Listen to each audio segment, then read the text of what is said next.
Good morning. I'd like to introduce you to our today's discovery, pumpkin scone. We've never tried that before. It might be a very good idea for breakfast and also a very good idea to try at home. Let's see. Beautiful color, warm, absolutely delicious. Melts in your mouth as you take a sip of tea or coffee. We're definitely making it at home. A very lovely texture, very subtle, not too much spice, just a tiny bit of apple mixed spice, I'm guessing. Simple syrup glaze, I'm guessing, on top. It tastes a little bit, tiny bit like a gingerbread, but without gingerbread spices. And I also think there's some chopped pecans or walnuts, probably pecans in there as well. We're back at Cipriani having afternoon coffee and dessert. And the reason for that is that a few days ago we had dinner here and we were so full that we couldn't possibly have the desserts that we were offered. But we decided that we just have to go back and try something. So now we're waiting, sipping perfect cappuccinos. Now the desserts have arrived, and this is the Foodie with fresh vanilla cream, and this is the tiramisu. By the way, did you know that the founder of the Cipriani is the creator of the famous Bellini cocktail? There you go. All right, here's the report, and I have to say it's completely unexpected. The tiramisu is okay, and that's the best we can say about that. The puff pastry with vanilla buttercream. It's nice, but not the best we've ever had, and not great either. Our expectations for the Cipriani desserts to be something to die for didn't materialize, and that's that. This boat over there on the shelf is a model for the iconic speedboat from the 1930s in the lakes of Italy. And the design of this restaurant is actually made in the style of the decor of this boat. Very beautiful. This is a tea you've been served and told how to drink it. There you go.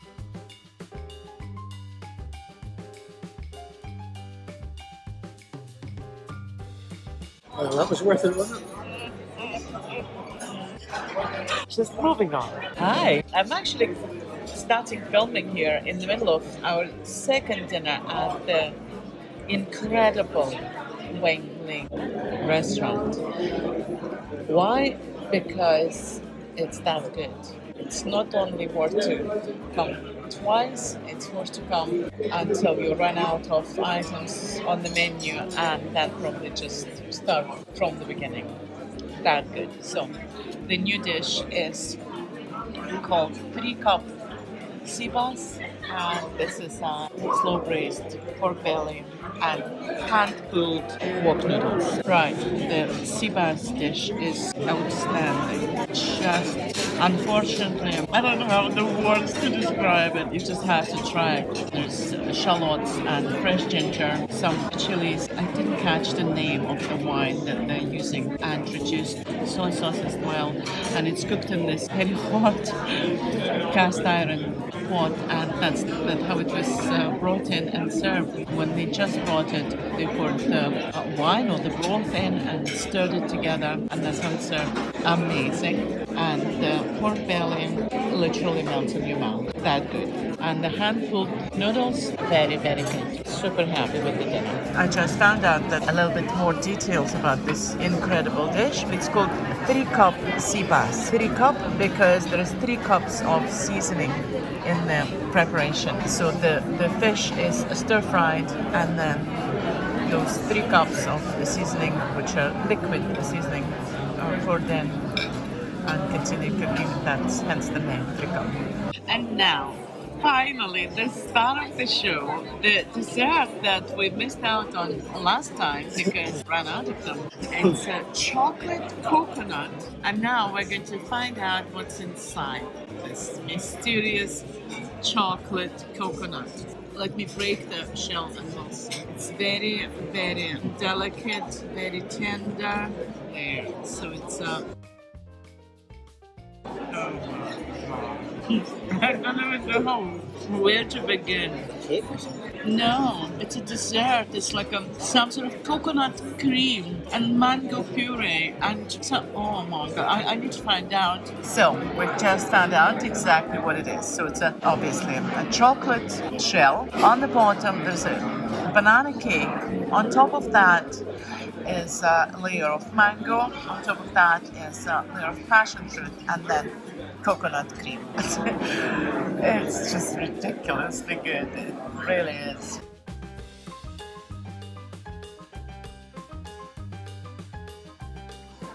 Good morning.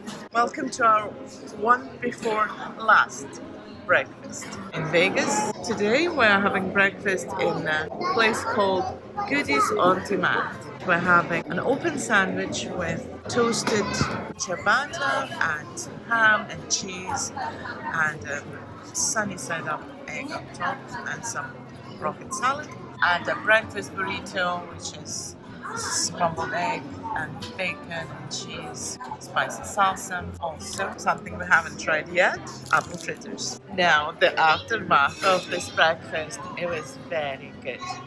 Burrito, excellent. Soft tortilla, warm, scrambled egg, nicely cooked bacon, white cheese, a type of Mexican queso. And then the open sandwich was excellent too. The ciabatta was nicely toasted, melted cheese, ham, and the apple fritter. Let me tell you that it's just amazing. I just took a bite and it tastes like a mixture of apple pie and cinnamon roll and donut all together.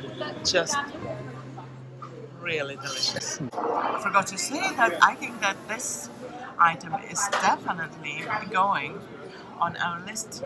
Try and make it home.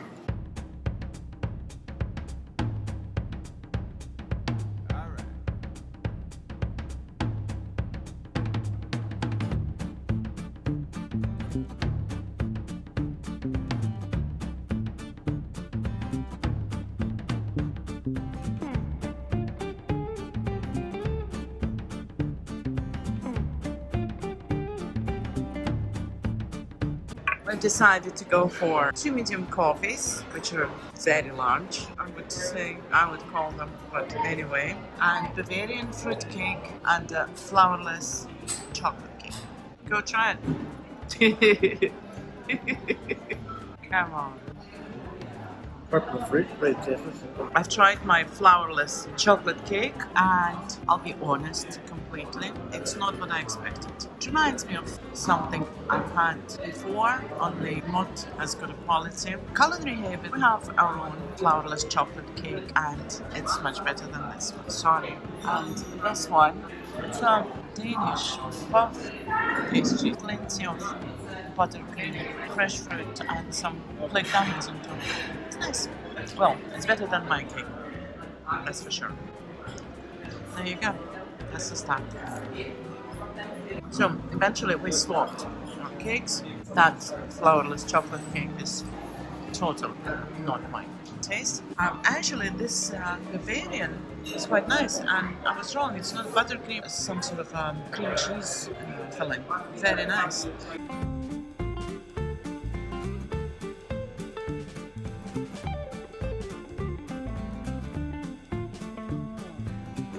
Just want to show you something. This detail, the wall, the lighting, the beautiful mirrors. It's actually a temporary partition. There's some construction works going on behind this wall. I think that's actually incredible. And this thing, and by thing I mean window display of Chanel shop, made me realize that I'm very old, because I remember times when Chanel clothes and dresses didn't look like that. I miss those times. It's really hard to make yourself to go out when you have all of this. You just have everything you can possibly want or need under one roof.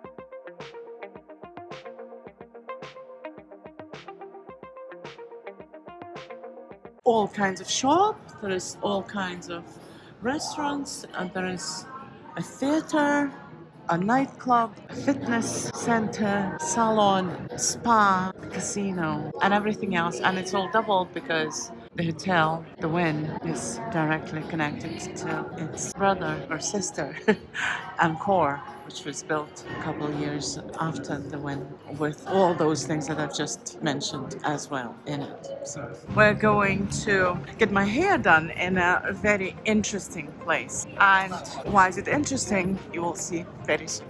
Here's the place called Dry Bar.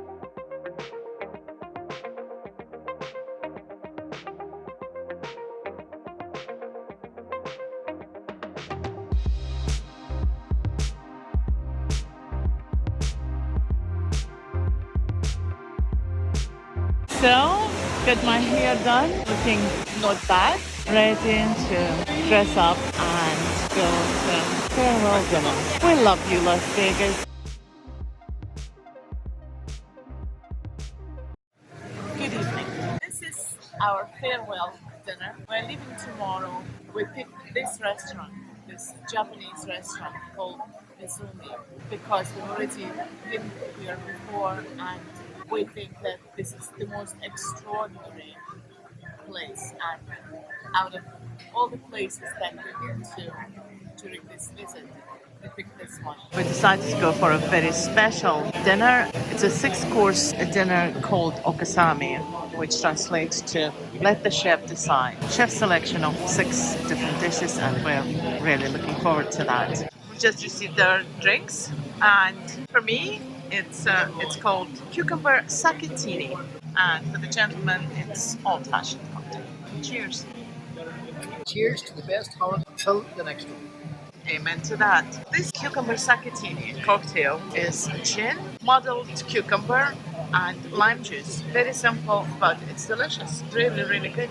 Old-fashioned is 100%. And the old-fashioned is made to the traditional way, with just bourbon and Very, burnt very orange. Yeah, he's happy, so am I. The amuse-bouche tonight is a scallop tempura with caviar and some avocado sauce. It was incredible, just as simple as that.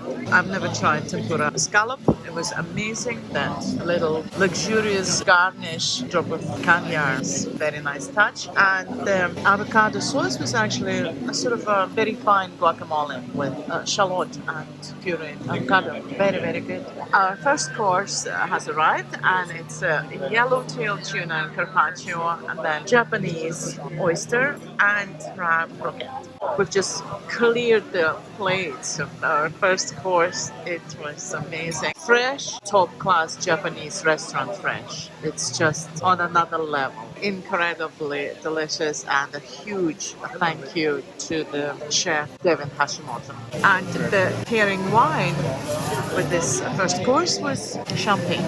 Interesting. Dom Perignon. And I hear that it was very good. I don't drink wines, so I just take his word for it. The second course is red tuna tartare in the ginger sauce, and it's garnished with an edible flour and accompanied with rice flour croutons. The dish is paired with Pinot Grigio from actually America, from Oregon. The proprietor is of Italian descent, so it's an Italian heritage wine, but from the United States. If there weren't so many people around me, I would actually lick this plate. So that's my review. Third course, robatayaki, grilled cuttlefish with a spicy vinaigrette, cauliflower puree, and yuzu butter sauce and yakibara nori. And this dish is paired with unfortified pure sake. We've never tried cuttlefish before. Fantastic. It's a very firm texture, very unusual. The pairing wine for the fourth course has just been delivered, and it's a Massi Amarone Italian red wine made with sun-dried grapes. This is the cutlery that was brought for the next beef course. Look at this, very unusual. Our fourth course is pan-roasted prime rib cap, grilled mushrooms and ponzu, carrot ginger sauce, and red wine miso. Oh, by the way, my latest achievement, I finally learned how to eat with chopsticks. Very proud of myself, and I think I'm enjoying my food, Japanese, Chinese, any Asian food, even more since I've mastered that. And to clean our palate after the beef course and before our next course, we are served with this scoop of pineapple sorbet. Pineapple with basil. Interesting, delicious. Here's our fifth course, which is a sushi course. And from left to right, it's toro, which is a red tuna, and then Hawaiian red snapper, and then king salmon, then abalone, and finally big snow crab with avocado hand roll.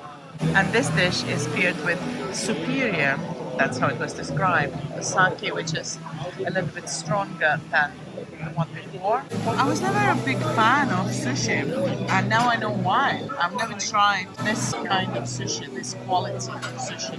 Now I love it. And now I'm going to try the abalone, delicious.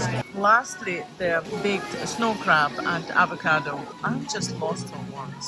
Speechless. I would love to know how you're supposed to stay sober, having this pairing wine Oh, double doses yes. of sake. I hear the sake is particularly good. For our sixth and final dish, the dessert, we're served sweet Austrian Riesling. Riesling. Riesling. Riesling. Final course, the spectacular looking dessert called the strawberry sudachi bar. Sudachi is a Japanese citrus fruit. Consists of coconut sudachi mousse and then coconut lime turquoise and then strawberry compote and sudachi ice cream. Sort of judging by the turquoise word in the description, it's a layered cake. Can't wait to try it. Oh my god, I don't know what to say. It's amazing. Such a heavenly combination of flavors and textures. I've never tried sudachi fruit before, never heard of it either. And it's a sudachi ice cream. Tastes like a little like lime, very refreshing. Strawberry compote and this coconut and lime mousse. Oh my god, these are little meringues and some strawberry green chocolate discs. Extraordinary. This incredible dinner is over now. In a few hours, so will be our stay.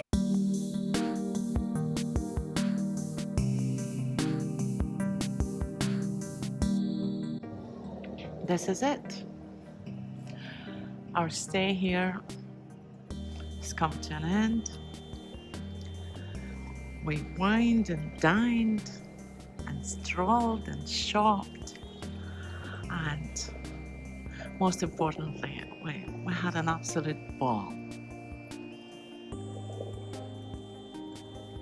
We're leaving in a few minutes, but we're definitely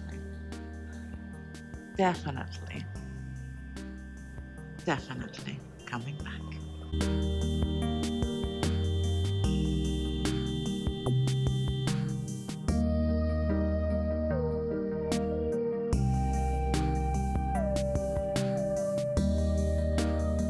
This morning we're dining. Oh, sorry. Oh god, we're dining. Dang. Exploring? Wait! It's time.